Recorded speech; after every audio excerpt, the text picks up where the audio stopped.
Welcome to Tesseract Podcast, where we unlock your power to innovate. Hi, my name is Matt, and I'm going to be your host today.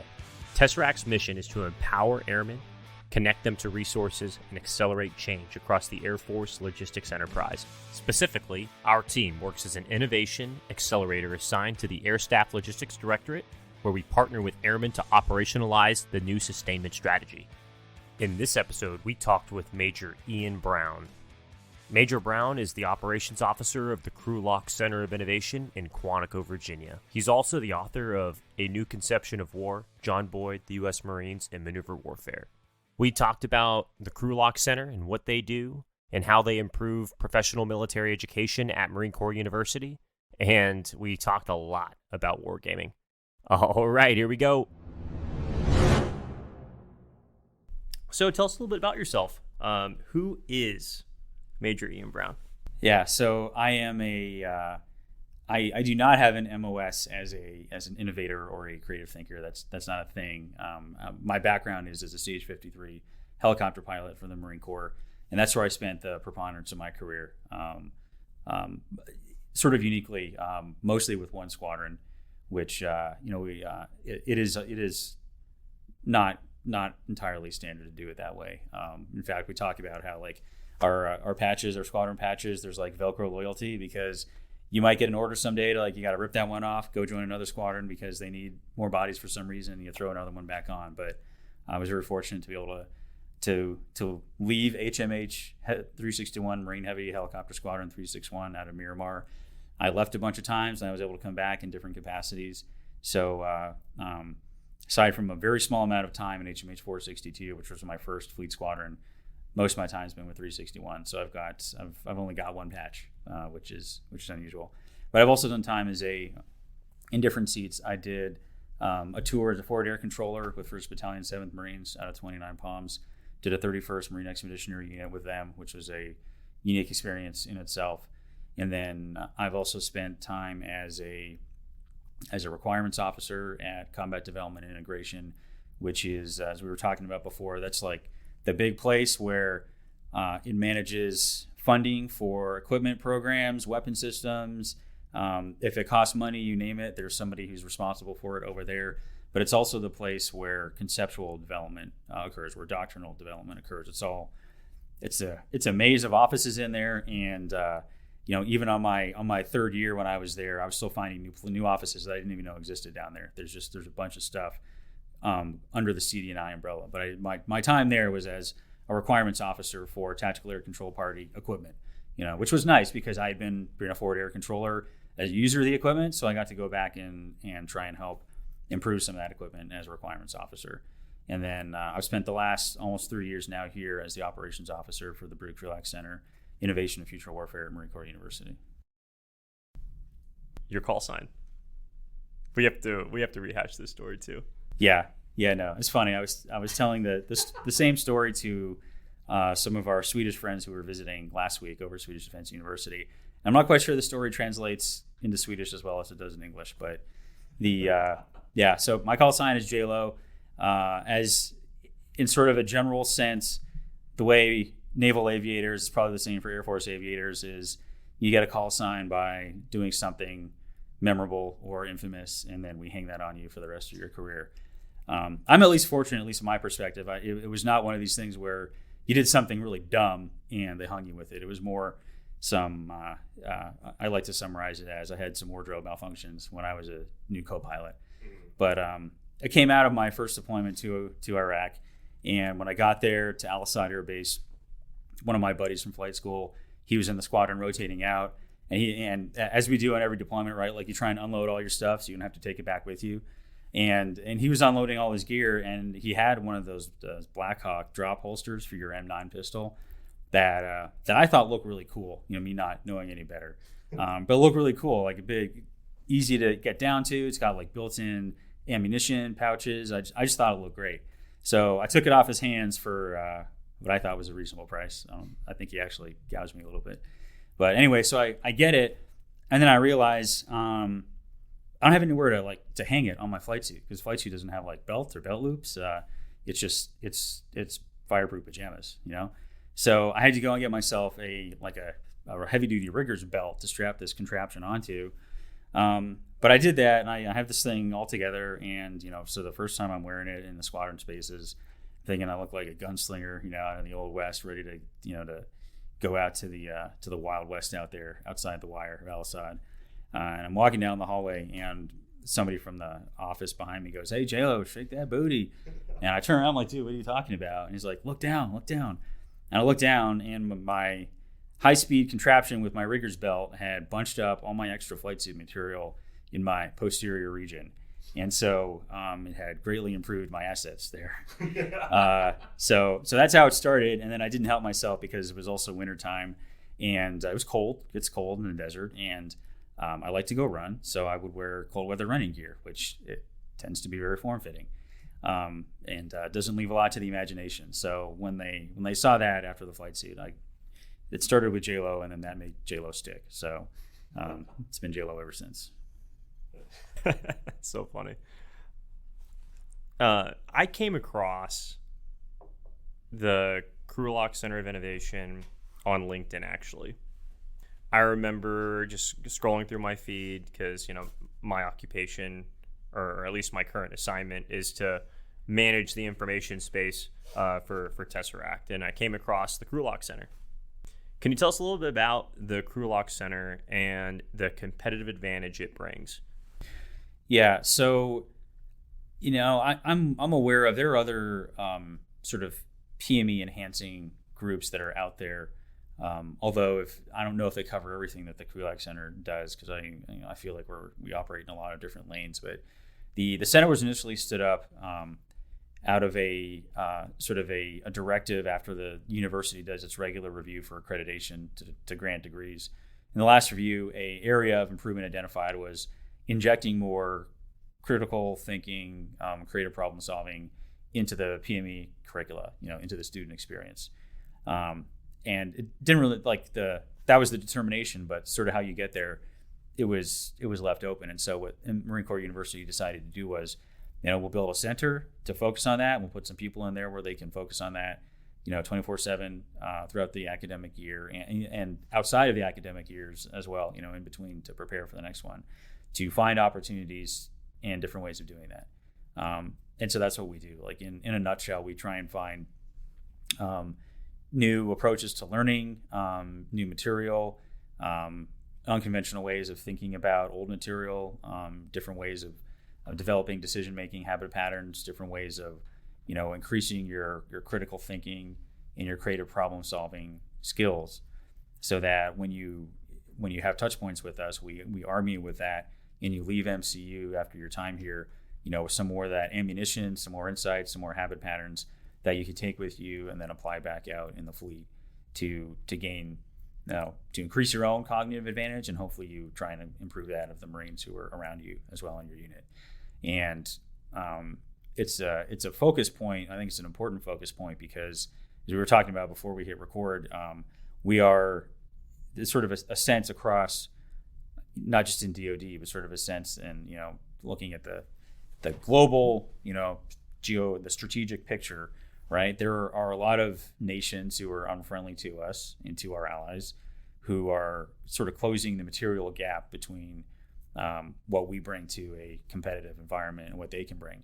The material gap is shrinking, and to the point where we were talking about, like, it's hard to categorize as near peer anymore. Like, in a lot of ways, they're peers, and in some ways, they've outstripped us, which is uncomfortable for a nation that's used to being, the only superpower for a few decades now.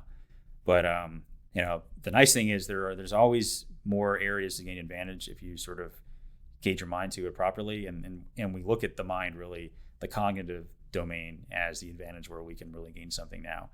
And there's a lot of reasons why that's a good focus effort to have. And I think part of it is because I think in the U.S. military and sort of the U.S., I don't want to make broad social, points here, but our encouragement and our ability to sort of encompass lots of different viewpoints and problem-solving processes and different approaches to getting after a problem, like it can be very messy at times, but we welcome lots of different inputs because you don't know which one might be the one that works. So let's look at all of them. I think that's a baseline cultural advantage that we have over some of our competitors who are large, like authoritarian states, where multiple viewpoints are discouraged because they can potentially undermine the legitimacy of a regime that is always self-conscious that it's not really legitimate because it doesn't really reflect the full will or desires of the people it's in charge of. So if you're already capping your people's ability to sort of cognitively express themselves, if you will, you're creating a handicap for yourself. Conversely, if we exploit that, if we try and encourage that, if we try and get people to do more of it, now we're creating a much bigger cognitive advantage. And that cognitive advantage can then feed back into certain material advantages at some point, right? But the cognitive advantage is something that we can really maximize and exploit. And so that's sort of the approach that we take here. Is we're gonna maximize your brain power while you're here and give you new cognitive tools when you walk out of here that will help you operationally increase that cognitive advantage against competitors. Looking at all the facets of maneuver warfare, I think the core of it is truly owning that cognitive space against your enemy. Am I wrong there? Yeah, and that was always its sort of the spiritual engine that was driving it, if you will. And I think there are places in the doctrine where it specifically says, like, this is not about a weapon system or a particular table of organization or a particular force construct, because those things can all change. And that was something that was sort of understood as the first generation of maneuverists, if you will, were looking at this thing and trying to find ways to gain advantage in a in a world that had some echoes to ours today, right? Like, they had just come out of a long, unsuccessful, irregular war. They looked around at the world that had marched on around them as it had happened, to see a rising competitor who was trying to gain parity and who was a potentially a global threat. But you never knew where you would have to go still in that environment. You didn't know if you were going to go to desert, if you're going to go back to the jungle, if you're going to go to the mountains. You didn't know if your opponent was going to have all kinds of planes, trains, and automobiles or not, or different weapon systems that you might not have access to. They might have organized themselves differently. All of these sort of physical elements that have an infinite variety of connections. How is the smallest of the armed services and as a middleweight force that never has the most heavy firepower or the biggest tanks or other things, what commonality, what common thread of advantage can you try and gain? And the determination was, the common thread on the other side is there's always a human adversary. So let's focus on the human element of warfare, which we always talk about is, there's a mental, moral, spiritual element to it.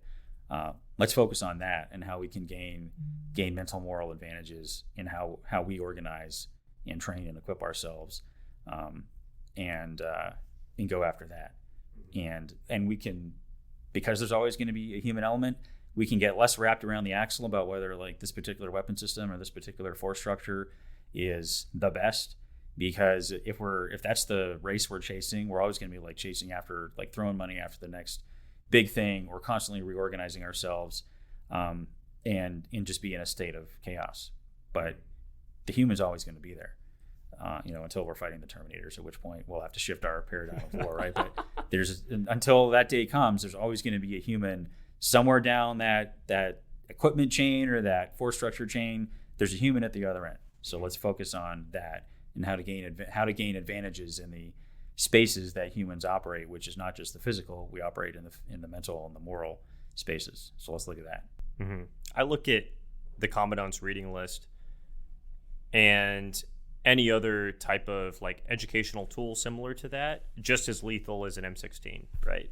Just as lethal as any other weapon system, because as we're talking right now, we're talking about evolving the weapon system between our ears, right? But as you were talking about with the different threats and the character of war evolving, I think that is a great transition to talk about the wargaming tools that you have here at the Krulak Center. I think that's just such a cool way to bring all levels of the chain of command together, to evolve that that strategic thought. You want to talk a little bit about that? Yeah, sure. So it's definitely been an area of increased effort on our part, and that it ties back, doesn't universally tie back, but a large driver of that is that since General Berger came on board and issued his initial planning guidance, wargaming was all over that. In fact, I did a admittedly non-scientific analysis of the different themes that are in there, and as a distinct theme, wargaming gets sort of more text on the page in the planning guidance than almost any other theme that's in there, which to us is well, he must think it's pretty important, right? So let's find ways to increase opportunities to do that, to increase access to different student demographics to do that, and at the same time, Marine Corps University, the leadership, took the Commandant's guidance pretty directly as a directive to go do something, and so started putting together a master plan to increase those opportunities inside the curricula. So, and we help with that, but we also try and offer external, extracurricular opportunities to do wargaming, and the stuff bleeds over a lot, so there's not really sort of clear lines of distinction. But whether it's in the curricula or whether it's something we do distinctly at the Krulak Center, the focus is on educational wargaming, which is using wargaming tools to support learning outcomes, learning objectives that the students will encounter here. So that drives certain decisions on what types of games you're looking to get access to, and it also forces you to realize that because there's different learning objectives for different schools based on what they're studying at different levels of military operations, you're going to need a bunch of different tools to offer. And so that's one of the things we try and do is target the students at a level that they're operating at and give them options down in there. And when we hired our wargaming director, he's a retired Colonel of Marines, Tim Barrick, whose game actually we're staring at right now, to those in the audience, is the operational wargame system. But that's one of the tools, and it targets one of those levels. It's operational level, right? It's in the title. But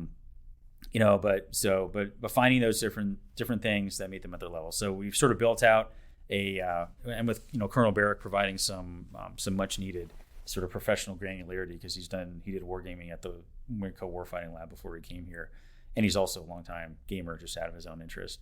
But having lots of options. So we'll have certain options for the War College, different options for the Command and Staff College, different options for Expeditionary Warfare School, different options for the College of Enlisted Military Education. And so part of our mandate is to go find those options to present to them so they don't have to do that work themselves. And so we're always, looking at maximizing exposure and opportunity, but also within sort of the time frames that the students have available to them, which we think is, in some ways, you could look at it as a constraint, but in other ways it can be an opportunity, because we all know it's very hard to find space and training to plug something new into, right? You usually have to take something else out that might be important. So, but if I can give you some wargaming options where you got a couple hours of time on your calendar, you plug this in there, go do some wargaming instead of, giving the hallways an extra sweep, right? And so finding those opportunities that are more accessible has been huge for us as well. Different ways that we do it are, I talked about, some of the things we do are injected into the formal curricula. We do other things like wargaming tournaments. We do a tournament called Sea Dragon every year, which is a cross-school tournament. So students from all the different schools can put together teams, and we will offer a game platform, and we usually change the game platform each year, just kind of keep it fresh. Or if there's something new and exciting, that we want to expose them to, a couple years ago, DARPA was working on this software called Proteus, which was a real-time tactical level computer game that was heavy on the information environment. And so there's a professor over at School of Advanced Warfighting who had a connection with DARPA. So they brought all their stuff, and they got to do beta testing on their software, and we got to expose the students to a new type of wargaming, which, by the way, is now going to be the main wargaming platform that the Marine Corps Warfighting and Analysis Center is going to be using. So we're kind of proud that Krulak Center called it 2 years ago, and now it's here for use, at least at the Wargaming Center. But those tournaments do it's more exposure, but it's also more opportunities for increasing those creative thinking, those problem solving skills, because you're not only learning a new game and new potentially new tactics or weapon systems in the game, you're getting exposed to different thought processes, because maybe you as a captain have to fight your team against some majors, or maybe some lieutenant colonels, or maybe some gunnies, right? And so you're going to get exposed to lots of different ways of thinking and solving problems, because the perspective of a lieutenant colonel might be different from that of a gunny of how they would solve the problems. And so, like, whether you win or lose, it gives you more exposure to more perspectives, which gives you, at the end of the day, a wider repertoire of experience, of mental experiences to draw from, than if you just spent your whole time fighting your fellow captains, within your same MOS. Like, I don't want to oversimplify, but like, say a bunch of infantry captains will likely have some different perspectives on things, but ultimately, like, you're only taking one rank from one small community, and they've probably all been brought up in similar fashion. So the tactics and the thought process are probably going to be similar in a lot of ways. Whereas if I take that 03 captain, that infantry captain, and I put them against a public affairs major, or I put them against a logistics lieutenant colonel, or I put them against a cyber gunny, for example. Like, now I'm really putting them in. I'm putting both of those groups into an alien environment against a thought process that they're not used to, and that's where some really good learning can occur by exposing you to that. We also do, aside from the tournament, we do other.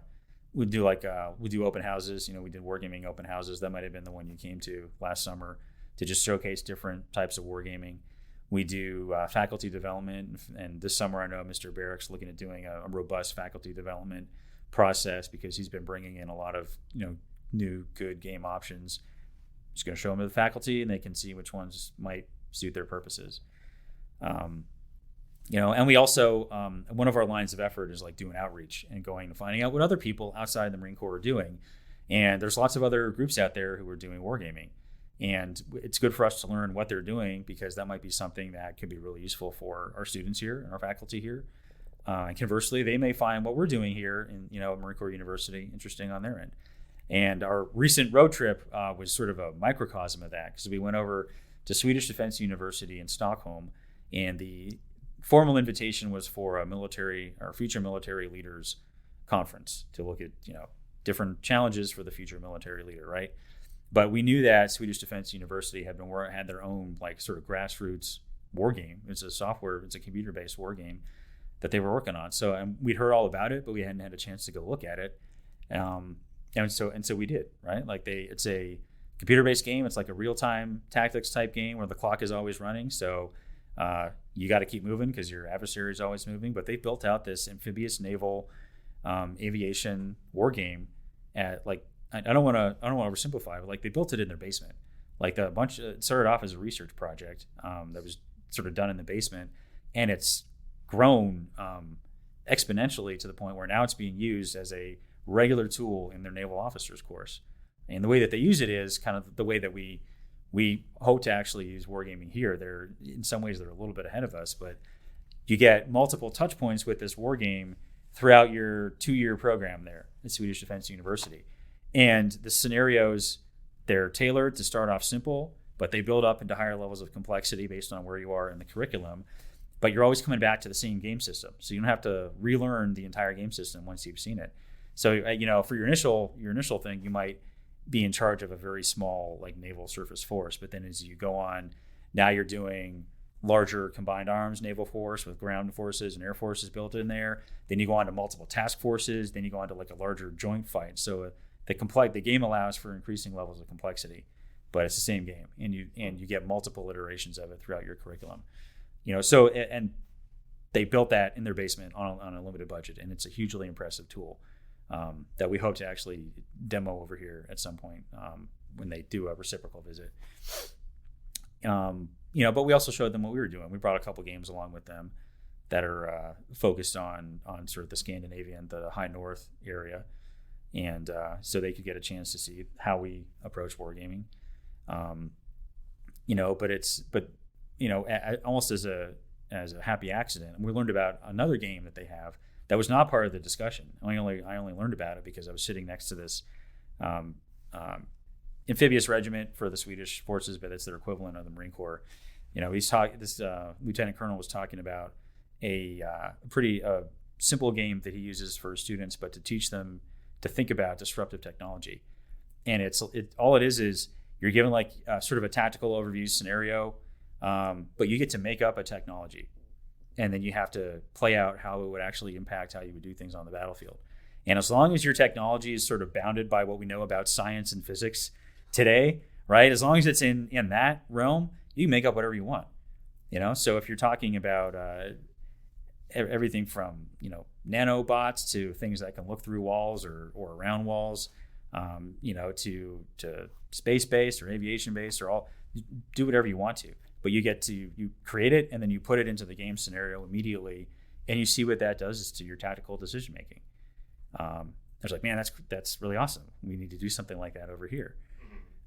So again, but part of our mandate of our outreach is that's new knowledge we can bring back here and then tee up for the students and faculty that come through the university and give them more exposure to something that's new and different that they might not have seen otherwise. Mm-hmm. I think that plays into that notion of flexibility. When I was listening to the last podcast that you did with the PME student, I forgot. Oh, Captain Haas. She was talking about their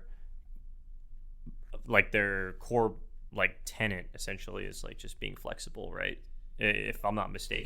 When she mentioned that made my eyes open a little bit during the interview, because that the way she phrased it carried a clear level of importance to, her as a student, but also clearly to the Swedish military. So, we talk about adaptability, flexibility on the U.S. military side, but for them to have it as a clearly identified core attribute is unique, and it's pretty telling about the sort of the cognitive approach they take to warfare, which is that things will change, things will get disrupted, things will go in directions you don't expect, and you can deal with that if you've already caged your brain to be able to operate in that environment. Mm-hmm. Also, I was thinking through as you were talking about letting your troops come in and take a break from traditional training and incorporate them into cognitive exercises like this. And I was thinking about to have another Air Force Marine Corps tie, the joint paper that General Berger and General Brown wrote on redefining readiness, right? And I know a lot of it was talking about like the strategic war waging implications of how we've operated the last couple of decades, but it also makes me think, all right, well, how are we training at the ground level? Like, how are we truly preparing individuals for the future fight, and more importantly, joint concepts? How are we preparing airmen and Marines and soldiers and sailors, for that matter, and our Guardians, to go into a contested environment, cut off from communications in a far off land, and if they're not going to not only do they need to be enabled with that essence of mission command and mission type orders, they have to be able to then think, not just act, right? And I think this provides that edge of, all right, this is how this is how we need to think. This is how my boss would think. These are the when we're talking about, hey, I'm looking at a bunch of die here. There's chance and probability. How do I mitigate risk? How do I what is acceptable risk? How do we truly teach risk management in an operational sense? I think that's something that the Air Force can certainly take, because I know I've never heard of airmen having at least frontline airmen having an opportunity to war game. Hey, this is what agile combat employment looks like. This is how we can't get into the obviously like the top secret wargaming stuff that they do at the Pentagon to talk about agile combat employment, but like how can we get our airmen to think and understand and truly conceptualize everything that's going on? So funny you mentioned the agile combat employment, because last year one of the presenters at our annual innovation summit, and who was a student at the Marine Corps War College, Air Force guy, who made a war game about agile combat employment, right? Mm-hmm. It's called ACE, yeah. Yeah, it's called Kingfisher ACE. I don't know if you've heard of it. You told me, actually, you did tell me about that. Yeah, so I'm not sure where he is now or how to get a hold of him, honestly. But the point is, like, war games are a way to explore some of these concepts, in an admittedly abstracted fashion, and not always with like, the highest granularity, top secret information. But you can still do things in the unclass level with sort of understanding the limitations of the system. You can still do really useful things. So he had developed a war game about agile combat employment. And in fact, if you go onto our YouTube channel, one of the AY21 Innovation Summit presentations is him explaining his game. So that is a way to get frontline airmen some experience on how to do that. But some of the other things you described there, though, I don't want to, we don't have to talk about wargaming this whole time, but I think it highlights some of the things that wargaming can do for you and can do for your, soldiers, sailors, airmen, Marines, Guardians, hoorah. But giving them exposure to those things in an abstracted environment.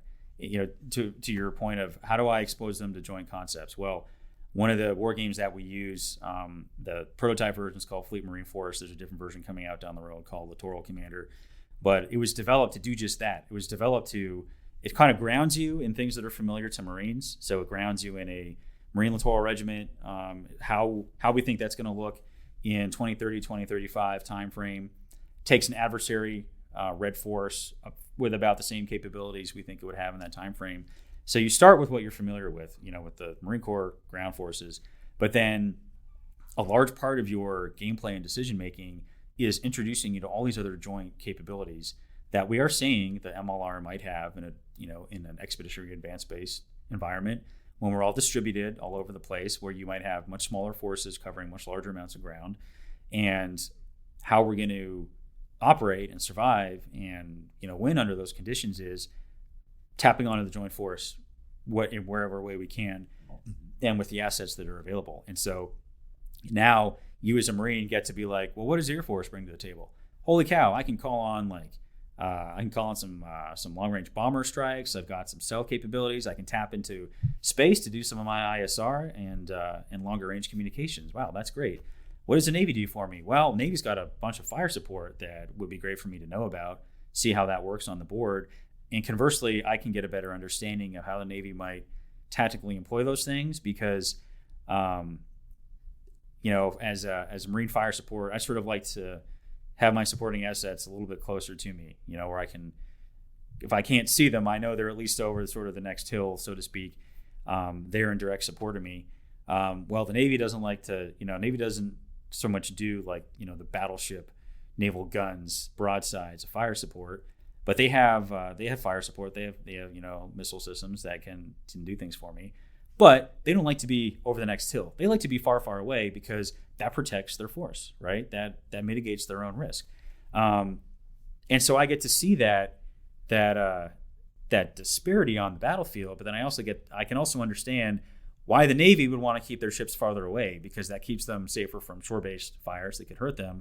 But they can still help me because their munitions have such long range that like that standoff that helps them. It's transparent to me as long as the thing shows up and hits the thing I want it to hit. I can see that now on the map. I can get a better sense of what information operations can do for me in terms of concealing my own force or revealing where the enemy force is. Army systems, they have some, ballistic missile defense capabilities as well as some longer range strike capabilities Marine Corps doesn't have. But I can throw those on the table and at least get a sense of what the joint force does in those spaces. And you get these eureka moments sometimes when a Marine sees something that they, if they've never heard of THAAD before, terminal high altitude air defense for, incoming ballistic missiles. If that was not even on my radar, right? Now I have a thing on the table. I can see what it does for me to protect me from the threat that I think I'm going to go face, if we're talking about Chinese capabilities in the Indo-PACOM region, well, they've got a bucketload of ballistic missiles. Like we've all seen, like the range rings of death. We're going to be catching ballistic missiles with both hands, right? My MLR doesn't have anything organic that really helps me with that, but the Army does. Or the Navy might have some stuff on their ships that can give me an umbrella of coverage and defense. And I can see all those things on the war game table. And I'm not learning the specific tactical employment. I'm not learning the classified numbers for how far those things can reach. But it's on the table. It does something for me, and I can see how it interacts with all those other different pieces of the joint force. That's great. That's tremendous exposure to different things that now I have at least an awareness of it. So if I do go out into that theater for real and I have to do some sort of joint planning with Army, Navy, Air Force, Space Force, I at least have an understanding of some of the things they can do for me. So I can intelligently ask for that support rather than like, I don't know what they have, so I don't ask for it. And, now I've really diminished my own capabilities. Yeah. But to your point about like your decision-making and your boss's decision-making, that's another thing that putting people around the game table lets you do. You can see that decision-making, right? You can see what your boss does. You can see what your adjacent people do. You can see what your subordinates do.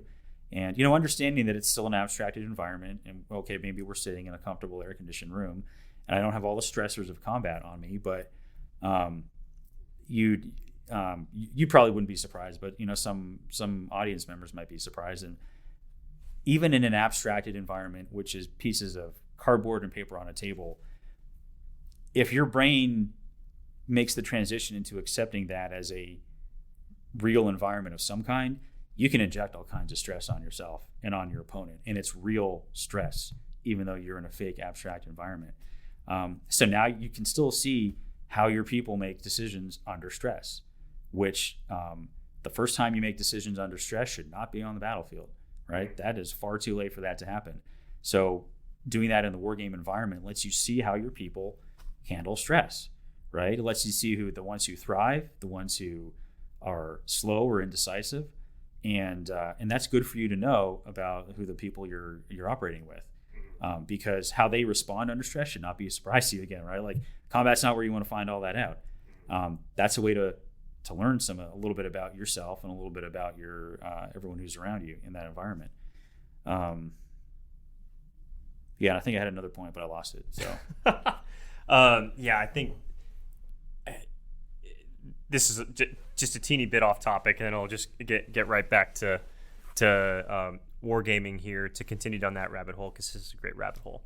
I'm currently dabbling in some of Daniel Goleman's work on emotional intelligence again before I go to PME, and they talk about how you can trigger your brain to like sense like these, you can encapsulate, you can trigger your brain to feel a certain way, right? Like before you enter a situation that might not necessarily like wouldn't have initially triggered that same emotion, but like you can set yourself up to then operate in a certain like cognitive way, because like I don't know, this is like, I'm not a psychologist. I just thought it was really interesting thinking like people hyping themselves up to, before they have to go have like a tough conversation, a difficult conversation. Same thing, here. I'll probably omit this part of the podcast. But. Well, I mean, maybe you don't have to, because there's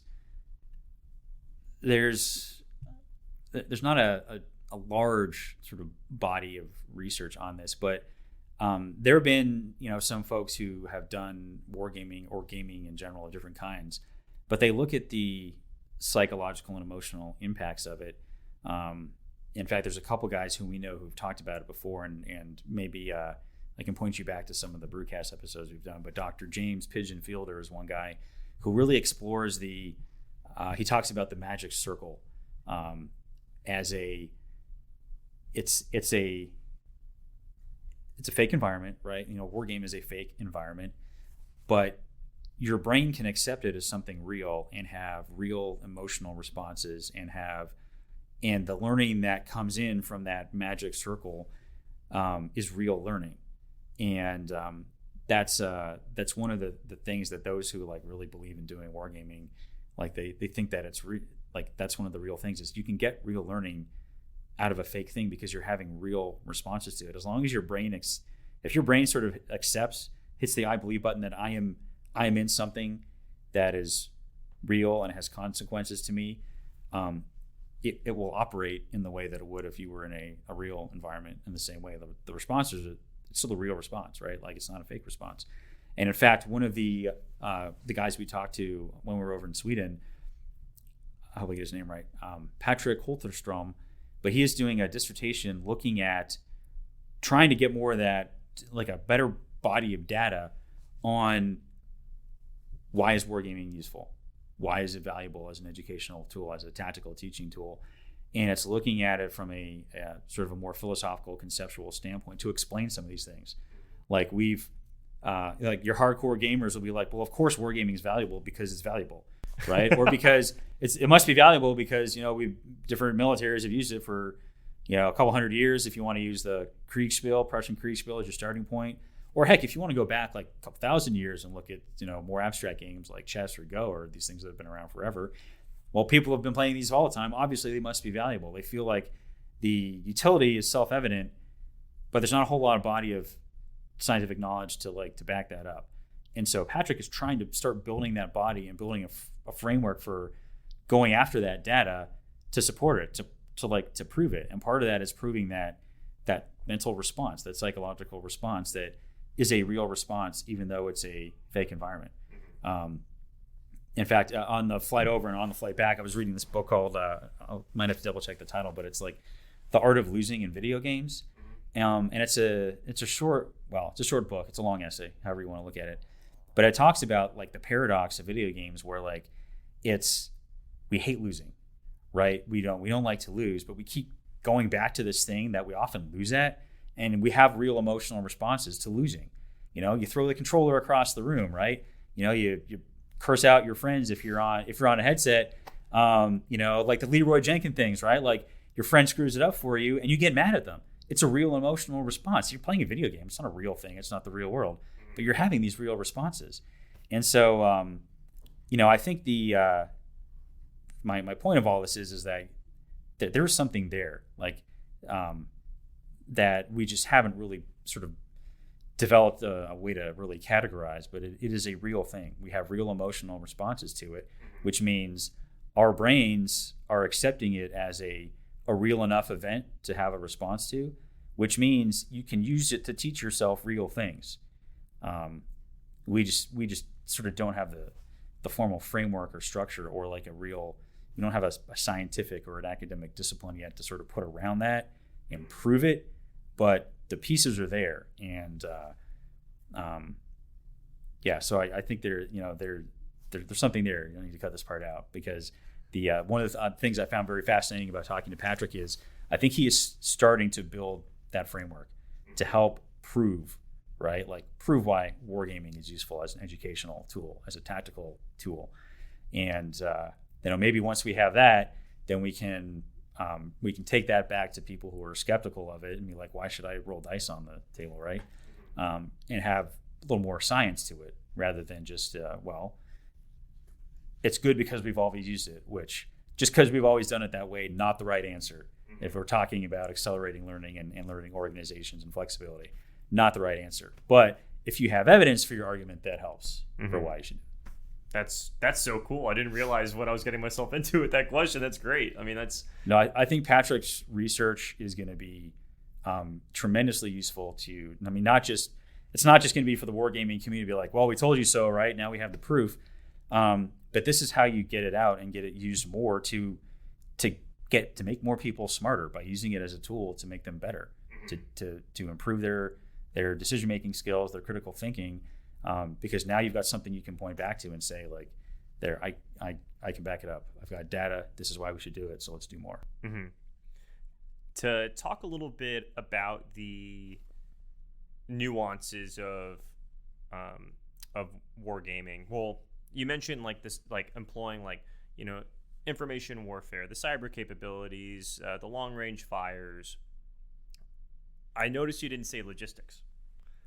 It depends. So it depends on the game. And this kind of rolls back to the picking the tool that focuses on the learning outcome that you think is the most important. And one of the things that we at the Krulak Center has become apparent is if you try and make a game do everything because you feel like your game has to cover every possible thing to be useful, you're going to turn it into an unusable mess, right? So that's why you need to look at what the core thing you want the players to focus on is, and then you abstract things that are around it so that you can focus on what you think is important. I would note that a lot of the games increasingly that we have used have a logistical component to it. The Fleet Marine Force game I mentioned has logistics built into it in a, again, abstracted fashion, but you have to think about it because every unit on the battlefield has a limited inventory of munitions. So you launch all your rockets, you can't shoot again until you get your supply companies to give you more rockets. An interesting thing with the naval component is your ships, like you can't, within the framework of the scenario, which takes place usually over several hours of real world time, if you empty all your VLSs on a ship in 12 hours, you cannot resupply those in 12 hours underway. So now the players have to be judicious in how they use their ship-based fires and ship-based air defense, because that's a finite number. For your land-based stuff, you get a little bit more supply availability. So if you're, again, you shoot all your rockets on land, you can resupply with other rockets. Your naval vessels, you can't. What you have is what you have. So you got to think real hard about how you want to use them. The operational war game that we're staring at right here has its own supply considerations. There are supply units on there, and you have to be able to trace lines back to it with all your units. Otherwise, your units go out of supply and are, reducing combat effectiveness, or they can't move. But actually, the second recording, I love we're doing this because I got more stuff to talk about. So when we went to Sweden, right, I had seen a game developed by it was someone who I think it's Sebastian Bay, he teaches wargame design at Georgetown University. He does a lot of wargaming stuff. One of the things he does is wargame design at Georgetown University. And if I'm tracing this properly, he had one of his students who was looking to do an internship for game development. So he did it at the U.S. Army Command and General Staff College and helped students develop a logistics-focused game called Thor's Hammer. Takes place up in the high north again, looking at Norway and the environment up there. And it is all about logistics. And I thought it was so cool that I asked them to send me the electronic stuff. So I made my own copy to take with me to Sweden to show it to them. And we actually laid it out yesterday here on the table. But it is all like combat is, you still do it. It's fairly abstracted, but you're managing class 1, class 3, class 5 supply. That is how your units move. That is how they shoot. That is how they sustain themselves. If you don't give your units class 1, they go hungry and they become less combat effective. And the core of the game is keeping your units, managing those supplies, flowing them into the theater so your units can do the things that they need to do in combat.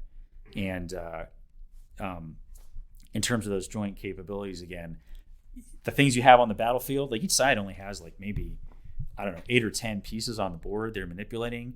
But the big things are their supply values in terms of those classes. The more of different supply types you have, that augments your combat power. But then to keep them supplied, you have all these different joint capabilities in cards that you have limited resource points that you invest in these cards. So then these cards cover both logistic enhancements, so aerial delivery, civilian maritime sea lift, civilian airlift. For the Russians, they got railway support, railway companies. Let's see what else you got. You've got there's like petroleum, like POL support companies. So they can push a lot of class 3 really, really far, but only class 3. So you got to think about how you want to invest in these things. But it's also in the cards where you get like your air defense. You can get some fire, some strike stuff to go after your enemy's logistics. Mm-hmm. And man, it's a fascinating game because it's all about supply. It's all about logistics and understanding that you can't just go everywhere you want and shoot all the time. And you're always magically, your belly's always full. You have to manage and plan those things. And part of it is also is pre-planning what you think you're going to need in 2 or 3 or 4 turns. That's especially important for the NATO side that plays, because a lot of your stuff is coming from like CONUS, and the way the game manages your supply investments is it all starts like far away, and it's going to take a few turns for it to march there. So you have to think about like, what do I really need? What classes of supply? What enhancements in terms of my aerial delivery or air defense, all that stuff. What do I invest in 3 turns from now? What do I think I'm going to need? Man, if the battlefield situation has changed, the stuff that magically arrives, from CONUS may not be what you need anymore, and you're going to have to adjust. And it also forces you to look at, APODs and SPODs in terms of the infrastructure capacity they have. So like, you can't just you can't just dump all your supplies in like one safe place way back in the rear and draw from it. All of your APODs and SPODs have infrastructure limits. So you can only put certain classes of supply in there. And interestingly, the first time you put a military unit into those ports, they take up some of that infrastructure space. So you gotta, like, you can bring in, say, 2nd MEB is one of the units, 2nd Marine Expeditionary Brigade is a unit. You bring them in from offshore to a port, they've now taken up like more than half of that port's infrastructure just to offload them, get them onto land and get them going on the road. So you can't dump a whole bunch of extra supplies in that port because the port can't handle it. So you got to find another port for those supplies. And if those are too far away, well, now you've got a MEB that has no supply because you didn't effectively flow your stuff in and it's there's a lot. I'm explaining a lot of detail here. It's actually it's a pretty simple game system once you get it, but it is all about logistics, and it's a grassroots custom made thing that some guy and some Army students made as a research project over a couple months. Fascinating tool, and I can't think of anything similar to it. So short version is we are thinking about logistics in war games because we understand its importance, and especially if we're focusing on competitor and the Indo-PACOM, how we keep things supplied is going to be huge because it's a massive environment. There's the infrastructure there is going to be very important. Access is going to be very important, and you can have all of the the presence that you want by dropping people there, but if you can't sustain them, they're not going to be doing much for you. So you got to understand that piece of it. So I have a personal, it's not a crusade, but I've always got my eyes open for things that will get you to look at the logistics piece. And because I think that is an area that is historically has not been sort of put into war games a whole lot, unless you had some of these monster war games like what the old timers in the 70s and the golden age of wargaming. Like they love the pain of doing the logistics, and so these games would be massively complicated because they love that pain. We don't have time necessarily for that level of pain, but we do want our students to think about it. So we're always looking for more ways to present them with the logistics piece as part of their education. Mm-hmm. That's a breath of fresh air as a sustainment professional, right? And I think everyone that's listening, that's a maintenance officer or a logistics officer, or anyone that works in sustainment, is probably like, whew, this is like, I'm glad that exists, one. And two, as an operator, you're able to articulate that, right? Usually like I'm sure you're obviously aware of it. There's that battle between ops and maintenance, right? Or logistics and everybody else. And like, this is a mechanism to come to like a mutual understanding of how we all play a part into the mission, like not in a corny way, but like in a true like warfighting enhancing method. I think it's good stuff. Yeah, no, the fact that like these tools are coming more online now, I think is great. I'll boot stomp here. Thor's Hammer is the name of the game. And I'm happy that they're having some sort of catastrophic success, if you will, because it's gone from being this internship and a school project to, we took it to show a partner and potentially future NATO ally. And one of the game designers yesterday, when he was doing a virtual walkthrough with us, mentioned that the NATO Joint Warfighting Center reached out to him after they saw that I posted pictures of the game on Twitter when we were in Sweden. They saw that and they called asking this guy more about it because that's NATO's backyard, that game, that Norwegian peninsula. That's their main concern. So he's now trying to figure out, like, man, how do we meet this demand? Because he's not a game company. He's just like there's a couple guys and some students like who made all the stuff on computers. So, but I'm happy to keep contributing to their catastrophic success if we can generate more of a demand signal to get it more widely available. But I think it's a nice complement as a good tool, but you can also point to some of the real world stuff going on in Ukraine right now, which is like why this stuff matters, because bad logistics is a combat nullifier.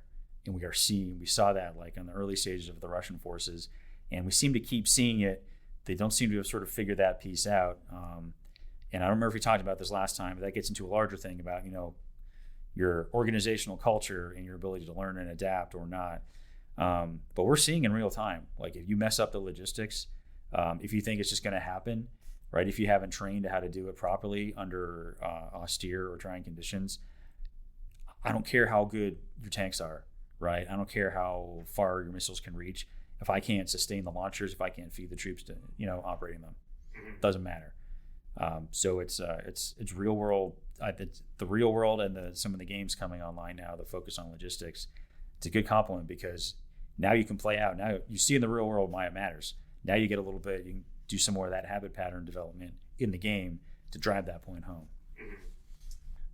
That's so cool. Like I love all of this. But speaking of connecting people to resources, you're able to connect those ideas and now Thor's hammers, like scaling. How does the Krulak Center? I know outreach is one of your lines of effort, but how could an Air Force unit leverage the Krulak Center? How can soldiers and sailors how do you? Are they open to come and war game, or like just how does that work? So we try and make ourselves as open as possible, like, depending on our own bandwidth and our internal schedule, but, everything else being equal. And we have done this in the past. Like you reach out to us and say, I want to bring some folks by to try game X. As long as there's nothing conflicting us, for our direct university support, we can absolutely do that. Have done that a number of times. And really it's just a matter of getting everybody's schedules to line up. And, if you can come on base to Quantico, it's a little bit easier because then we don't have to pack our stuff up and go up there. But we can also do that. We've taken games. I took games to Sweden, right? Like, so if I can bring it, if I can bring games over to Sweden, we can definitely bring games, up the road to National Capital Region or other places. Because this is a bit of a tangent, but part of what we also look at are game platforms that can be given out to the operating forces, because a really awesome game that I can only use with massive infrastructure support in one place doesn't help those guys at the unit level, at the squadron level, the company level, what have you. But if I can put something in a little box and take it to you and show you, now you have something you can use on your own with limited support required to do it. And for the Fleet and Marine Force game system, that's part of why. So that particular game system has had catastrophic success, if you will, as well, where units asked to make their own copies because they didn't have anything like it, right? They can't come here, all of them, to just play it only in our spaces. So the game designer, Sebastian, again, like, okay, I'll get it to you. And it's been great because we've had all these pictures and this feedback from these units of them like playing this game in their own spaces or playing the game in the field. Like one of our favorite ones is fifth or sixth ESB, but anyway, reserve unit. They made their own copy, like a print and play version with like, I'll tell you where to get the parts, you build it yourself. But they did that, and we got pictures of them like in their command tents in the field on a drill weekend, and they're playing the game on the table, right? Like from our perspective, like that is the ultimate end state, is for the actual operators, the people who are going to go execute your mission. They get to do this decision making, build these habit patterns, build this, build these problem solving skills where they are at, without them having to wait for us to go meet them, or without having to ask for larger resources that they're realistically not going to get. There are tools that you can get for minimal resource and minimal overhead. Those are the things we want to try and help get out there, because then we're expanding the base of people who get the experiential learning that wargaming gives. We're expanding that base, right? And that's an enhancement to our force. The more people get that experience. But anyway, to reel it back, yes, we're happy to have people come and do it here. As long as it's not an crazy request, we can go on the road and do things as well. But if we're not talking wargaming, if we're just talking, learning more about what the center does and other things we can connect people to, because we've talked about wargaming for like 90% of this, but that's not all we do. Actually, that's just one it's really cool to piece. Talk about. It's really cool to talk about. And it has taken up a lot of attention over the last couple of years. So I don't feel bad talking about it too much, but we do other things. So I think it's refreshing for an Air Force audience to hear about, because it's not something that, like, just war fighting period isn't something that is just that term isn't necessarily like used a whole lot, right? War gaming isn't something that we focus on. Well, I mean, I would argue like that, what wargaming can make more apparent to you is the why. Like, why am I generating sorties? Why am I trying to be ready? It's not just because I like to be ready. It's not for me, it's for something else. And wargaming can show you what that something else is. It can show you the impact of good sortie generation and good readiness, right? Like, that's doing something somewhere for someone. Wargaming can show you what that is and give you a better appreciation of how you're contributing to that. Because I get it, like, it's not always apparent, right? If you're separated in some fashion from the fight or the action or the mission, what have you, sometimes it's not obvious. Like, why am I doing what I'm doing? Why am I busting myself to generate sorties? Why am I working long hours or working over the weekend? It's not a vacuum. There's a purpose to it, and a good war game can show you can better understand the purpose of how you fit into that larger thing. Mm-hmm. So to wrap this up, you mentioned wargaming is not the only thing the Krulak Center of Innovation does. I want to foot stomp that.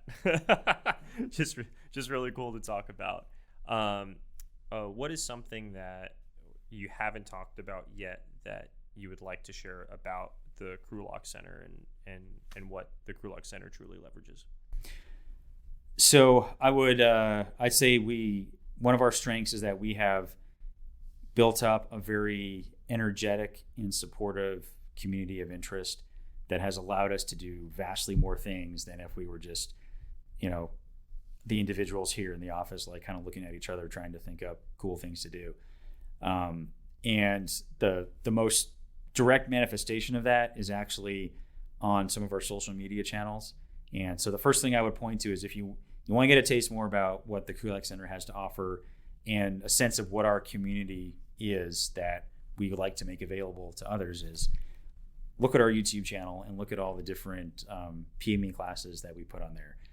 By my last count, we have about 130 something videos on there, and it covers a lot of different stuff. We've got those Innovation Summit presentations. So if you want to know more about the student research that goes on here, got 2 years now. I just posted the AY22 Innovation Summit videos this week to show you the kind of research the students do, which is the things that Marine Corps University is interested in, which are also a lot of emerging concepts that all the forces are going to have to think about down the road. And that covers everything from wargaming, but how you can use wargaming to explore future concepts.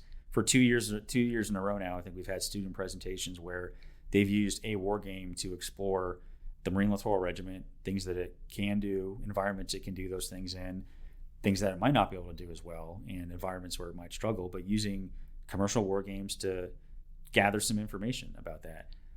We had Kingfish Ace, we had the Air Force Lieutenant Colonel who built a game to explore an Air Force operating concept.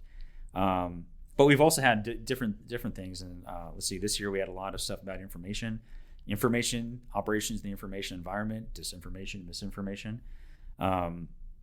The year before, we had a captain who talked about a project she had done before she came to Expeditionary Warfare School, but it became her research project. But it's how you leverage different social media channels to get your message out. She used it from a recruiting perspective, but she was sort of expanding it into, the larger the global operating space that we're in, right?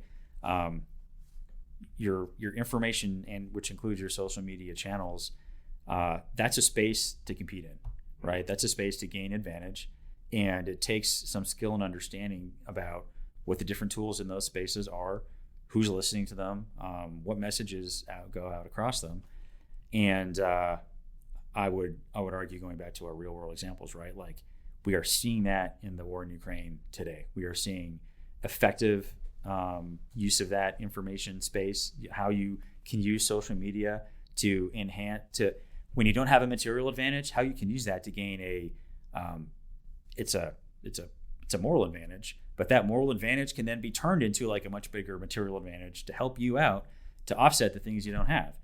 And you compare, with the Russian adversaries, who seem to be like, we thought they were like the masters of the universe in the information domain. They are stumbling around, and it's remarkable to see how these everyone talks about Darth Putin, right? This master manipulator, and they are just struggling around, whereas Ukraine, almost out of nowhere, has been executing this information campaign that has gotten the military might of a lot of the Western alliances, at least, behind them as a real combat enhancement, but using information to go get that stuff. I don't want to go off on too much of a tangent, but I can imagine if if the Ukrainian government and society as a whole, if they were not as effective at their information campaign, we wouldn't be giving them the same level of support that we are, and they'd be in a much worse place now. But they are conducting a masterclass in how to do that, and you're seeing the tangible results you can get on the battlefield of a powerful information campaign. And this actually ties into some other maneuver warfare stuff that we don't have to get into right now. Maybe we can follow it up at some point. But like, effective operation at the mental and moral levels of war can gain you real advantages in the physical world if you understand how to leverage them. Anyway, those are some of the things on the Innovation Summit side. So that's what, examples of student research here, examples of other areas of interest of our wider community of support. I got lots of other classes, our Brutecast, our podcast series here, where we bring on experts to talk about just their different areas of expertise. And now that's a free class that's available to anybody who wants to go onto YouTube and watch it. And so that's free learning resources that are available. All you got to do is sit down and watch it. Or you can listen to it on our podcast channels. We also do like audio only versions of these on Apple and Spotify and most of the main podcasting platforms. But as a starting point, like that's free stuff that we have to offer that you can take a look at. I'll hit one other thing and then I'll shut up, which is we also have other products that we put out, and one of those is the Destination Unknown PME graphic novel series, volume 3 of which just dropped. I think actually it dropped after our last conversation. So again, this re-record is a good thing, so we can talk about new stuff. But the Destination Unknown series is it's a comic book, right? It's a graphic novel series that was initially designed by some post-command and staff students here who are trying to think of an innovative way to get Marines to think about and discuss emerging technologies, future warfighting concepts in a way that was accessible to them, right? Like instead of handing them, a thick RAND report about something, right? I'll give you a comic book story, but I'm tailoring it to look at specific things that you can discuss.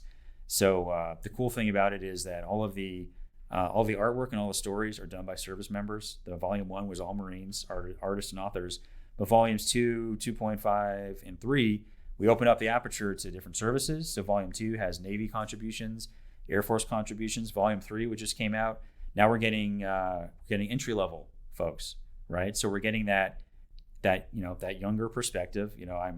I like comic books, and I wrote a story for volume 2.5, but I'm not necessarily, I don't have the same upbringing or experiences as the entry level people who are now 20 years behind me. They could see some stuff that I don't, that we don't, that could be really good to talk about. So we're getting them in there now too. And these stories, it's not just like it's not Marines fighting space aliens, although that'd be a really cool story. But it's what are Marines or parts of the Joint Force? What might they be doing with artificial intelligence as a enhancer or as a possible impediment down the road? What if we no kidding put Marines in space? What would they be doing? Halo. The Halo, yeah. Or they might be doing other things. For the manned-unmanned teaming we talk about, what if that teaming is so close that you're actually plugging the machine into the human? What does it do to them emotionally, right? What if one of the, I think it was the Air Force story, where your drone operators are now plugged directly into the drone. Their brain is plugged into it.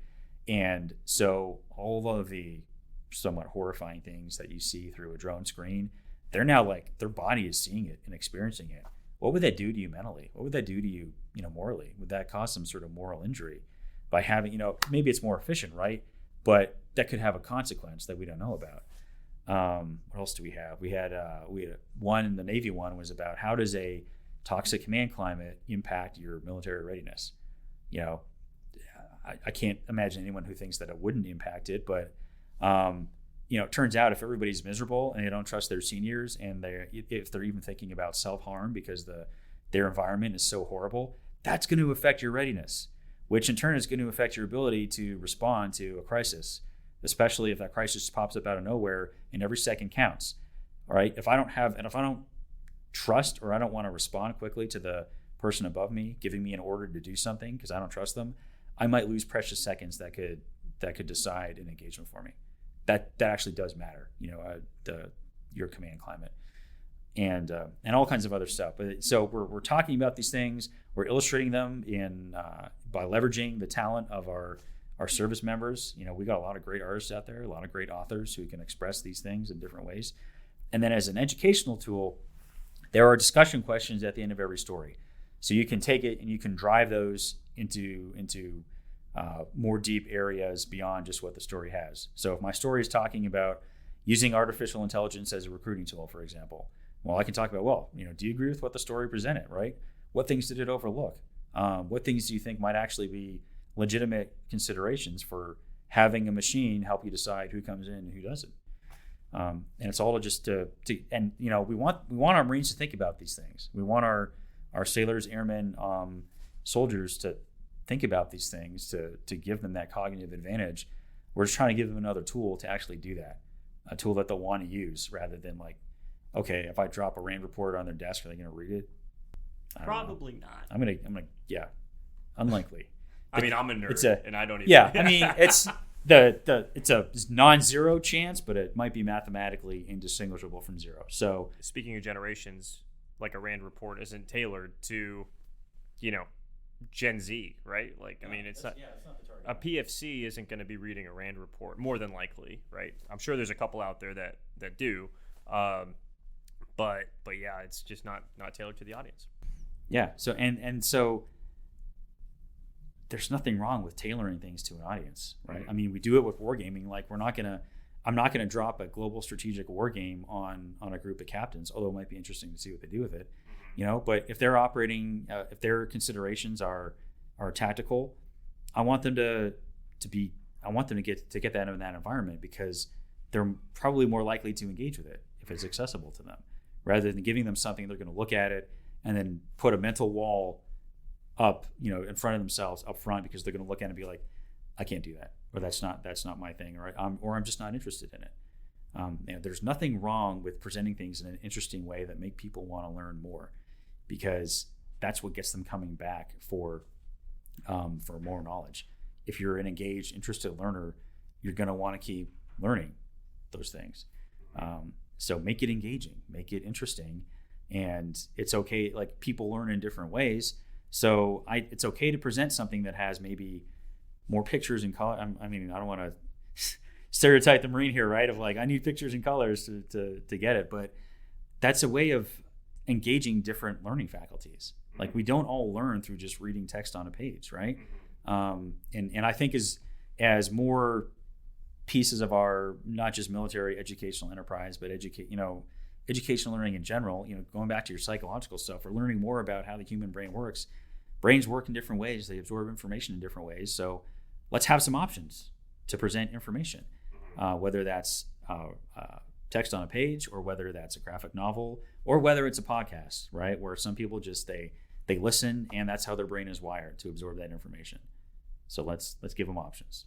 Good stuff. Well, sir, thank you so much for coming on the show. I appreciate it.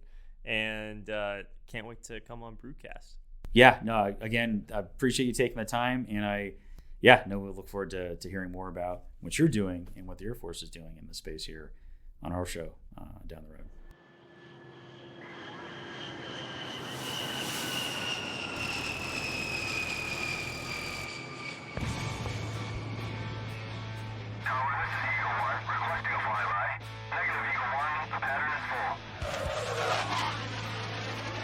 Thank you again for listening to Tesseract Podcast. Make sure you follow us on Twitter, Facebook, Instagram, and connect with us on LinkedIn.